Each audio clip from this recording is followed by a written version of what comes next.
नमस्कार। आज हमारे पास दिव्या प्रकाश दुबे की किताब मुसाफिर कैफे का एक सार है। और ये सार ना आज के दौर के कुछ बड़े जरूरी मुद्दों पर बात करता है, जी जैसे प्यार, करियर और वो जो हम सब करते हैं, खुद की तलाश। हाँ, बिल्कुल काफी रिलेटेबल टॉपिक्स है ये आजकल। तो आज हम यही कोशिश करेंगे कि इस सार के जरिए देखें कि ये किताब के किरदार सुधा और चंदर, इनकी कहानी क्या है और इसके पीछे संदेश क्या छिपा है। चलिए देखते हैं। तो कहानी में दो मुख्य किरदार हैं, बिल्कुल अलग। एक है सुधा। जी सार बताता है कि वो एक कामयाब डिवोर्स लॉयर है, आजाद ख्याल की, अपने काम को लेकर फोकस्ड, गोल्स एकदम clear. Typical modern working woman कह सकते हैं। हाँ, कह सकते हैं। और दूसरी तरफ है चंदर, सॉफ्टवेयर इंजीनियर। अच्छा। बाहर से देखो तो लगता है सब सेट है, अच्छी नौकरी, स्टेबल लाइफ, पर सार इशारा करता है कि अंदर से वो खालीपन महसूस कर रहा है। ये बहुत कॉमन है आजकल। हाँ, मतलब वो अपनी पहचान खोज रहा है, कुछ कुछ बड़ा करना चाहता है शायद। और यही कहानी में ट्विस्ट आता है ना। इन दो अलग अलग लोगों को उनके पेरेंट्स मिलवाते हैं शादी के लिए। हाँ, शादी के लिए। मतलब सेटअप तो ट्रेडिशनल है, पर किरदार एकदम मॉडर्न, कश्मकश वाले। और शुरू में दोनों ही राजी नहीं होते, जैसा सार बताता है। बिल्कुल। ये दिखाता है आज के युवाओं की सोच। शादी को लेकर वो जो एक हिचक होती है, अपनी शर्तों पर जीने की इच्छा। हाँ, वो पारंपरिक उम्मीदें और पर्सनल फ्रीडम के बीच का टकराव, वो शुरू से दिखता है। और फिर जो होता है वो और भी दिलचस्प है। क्या हालात कुछ ऐसे बनते हैं, या शायद कोई अंदरूनी खिंचाव होता है कि वो पहले साथ रहने लगते हैं और फिर लिव इन रिलेशनशिप में। अच्छा, तो शादी नहीं, लिव इन। हाँ, ये फैसला अपने आप में मतलब समाज के दायरों को चैलेंज करता है। बिल्कुल। ये सिर्फ कोई रोमांटिक डेवलपमेंट नहीं है, ये दिखाता है कि आज के रिश्ते कैसे अपनी शक्ल खुद बना रहे हैं। नहीं, सिर्फ नौकरी या शहर बदलने वाली नहीं है। हाँ, वो गहरी है। किस तरह की बेचैनी। वो जिंदगी को बस एक चेकलिस्ट की तरह नहीं जीना चाहता। नौकरी, शादी, घर, गाड़ी, टिक टिक टिक। उसके लिए जिंदगी एक सफर है, एक खोज, खुद का बेस्ट वर्जन बनने का मौका। ये जो खालीपन की बात सार में है, वो सोचने वाली है। ये उस पीढ़ी की बात हो सकती है जिसके पास चीजें तो हैं, पर शायद मतलब मायने की कमी है। हाँ, कि क्या स्टेबिलिटी ही सब कुछ है? क्या रोज की भागदौड़ में हम कुछ जरूरी चीज खो रहे हैं? चंद्र का किरदार यही सवाल उठाता है। बिल्कुल। और इसी सोच, इसी छटपटाहट का नतीजा है मुसाफिर कैफे। हाँ, वो कैफे खोलता है। चंदर खोलता है ये कैफे, और सार के मुताबिक ये सिर्फ कॉफी की दुकान नहीं है। नाम ही देखो ना, मुसाफिर। मुसाफिर, ट्रैवलर। हाँ, ये उन लोगों के लिए जगह है जो जिंदगी के सफर में थोड़ा ठहरना चाहते हैं, अपनी to do list, bucket list, इन सब से परे जाकर बस सांस लेना चाहते हैं। ये कैफे का आइडिया अपने आप में बहुत पावरफुल है। सार इसे सिर्फ एक बिजनेस की तरह नहीं दिखाता, नहीं, बल्कि एक फिलोसॉफिकल कदम की तरह। ये उस जरूरत को दिखाता है जो आज की तेज जिंदगी में शायद बहुत लोग महसूस करते हैं। तो रुकने की जरूरत। हाँ, रुकने की, सोचने की, ये समझने की कि भाई हम भाग क्यों रहे हैं। क्या ये भागदौड़ हमें कहीं ले जा भी रही है, या हम 10 दौड़ने के आदी हो गए। तो ये कैफे एक तरह से आज का जो हसल कल्चर है, उसके खिलाफ एक शांत सा विद्रोह है। हाँ, ऐसा कह सकते हैं। एक जगह जहां आप दौड़ने के बजाय ठहरने आते हैं। पर ये सिर्फ ठहराव नहीं है, ये एक्टिवली ये सवाल पूछने की जगह है कि क्या ये जिंदगी सच में मेरी है। अच्छा। अगर बड़ी पिक्चर में देखें तो ये उस बेचैनी की तरफ इशारा करता है जो बाहरी सफलता के बाद भी रह सकती है। ये कैफे उस स्पेस की जरूरत बताता है जहां लोग अपनी अंदर की आवाज सुन सकें, समाज की नहीं। अब जरा सुधा पर आते हैं। सार बताता है कि वो अपने करियर में टॉप पर है, सफल वकील। लेकिन कहानी का दूसरा पहलू भी है। रिश्तों में, लगाव में, जिंदगी की इमोशनल गहराइयों में वो कहीं ना कहीं उलझी हुई सी लगती है। मतलब बाहरी सफलता अंदरूनी सुकून की गारंटी नहीं। हाँ, ऐसा ही लगता है। ये कॉन्ट्रास्ट बहुत जरूरी है। शायद कहानी का सेंटर पॉइंट यही है। सुधा का किरदार वो सवाल उठाता है जो आजकल आम है, जैसे करियर और पर्सनल लाइफ में बैलेंस कैसे बने, रिश्तों में कितनी आजादी हो, कितना जुड़ाव जरूरी है, क्या सक्सेस सिर्फ प्रोफेशनल अचीवमेंट है। हाँ, उसका स्ट्रगल दिखाता है कि सेल्फ डिपेंडेंस और इमोशनल जरूरतों में तालमेल बिठाना कितना मुश्किल हो सकता है। कहानी में एक तीसरा किरदार भी है, पम्मी। हाँ, पम्मी।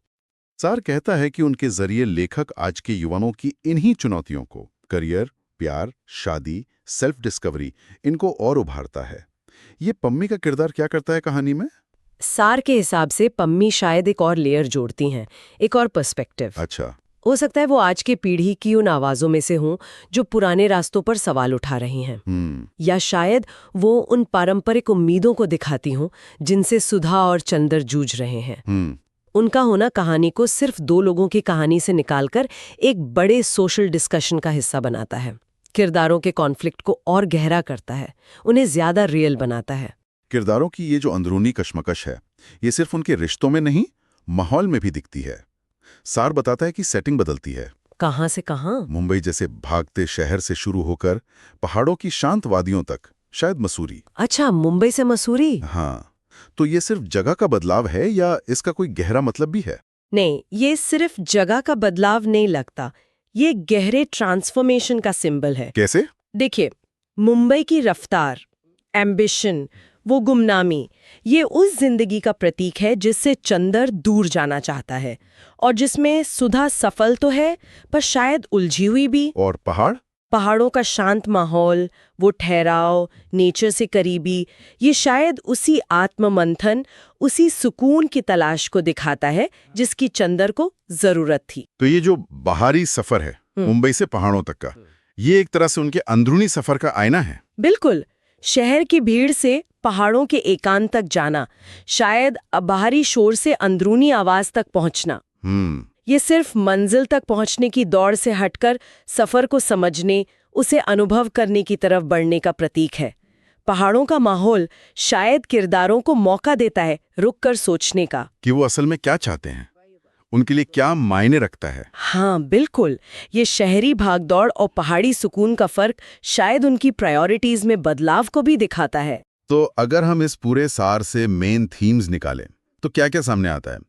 मुझे लगता है पहला तो है आज के जमाने का प्यार और रिश्ते। हाँ, जिसमें पारंपरिक उम्मीदें भी हैं और पर्सनल फ्रीडम की चाह भी। बिल्कुल, और उसके साथ ही करियर का प्रेशर, सफलता की मॉडर्न परिभाषा, कि क्या सफलता सिर्फ पैसा और पोस्ट है या कुछ और भी है, ये सवाल दोनों किरदारों के जरिए उठता है। फिर वो टू डू लिस्ट वाली जिंदगी, हम सब लिस्टें बनाने और टिक करने में इतने बिजी हैं कि शायद जीना भूल रहे हैं, महसूस करना भूल रहे हैं। हाँ, मुसाफिर कैफे इसी के अगेंस्ट एक आइडिया है। और रिश्तों में फ्रीडम और कनेक्शन का बैलेंस, ये भी एक बड़ा थीम है।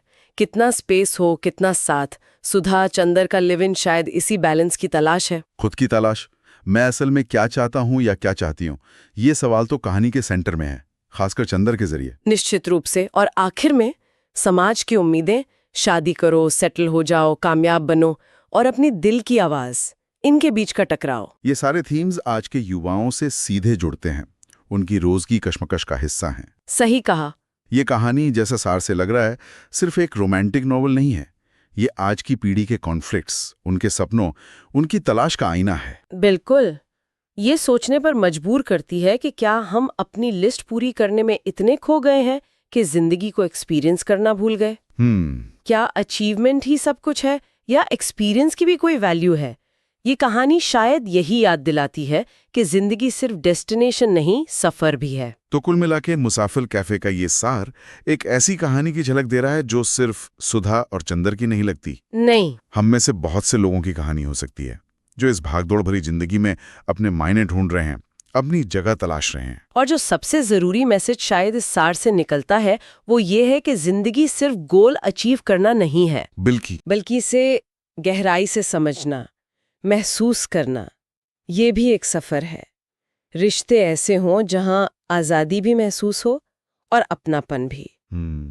ये बैलेंस जरूरी है। और शायद सबसे बड़ी बात, बदलाव का साहस, लीक से हटने की हिम्मत, ये बाहरी उम्मीदों से ज्यादा अपनी अंदर की आवाज सुनने से आती है। सही। ये सार हमें याद दिलाता है कि कभी कभी रुकना, ठहरना और बस अभी यहाँ होने को महसूस करना, ये भी जरूरी है।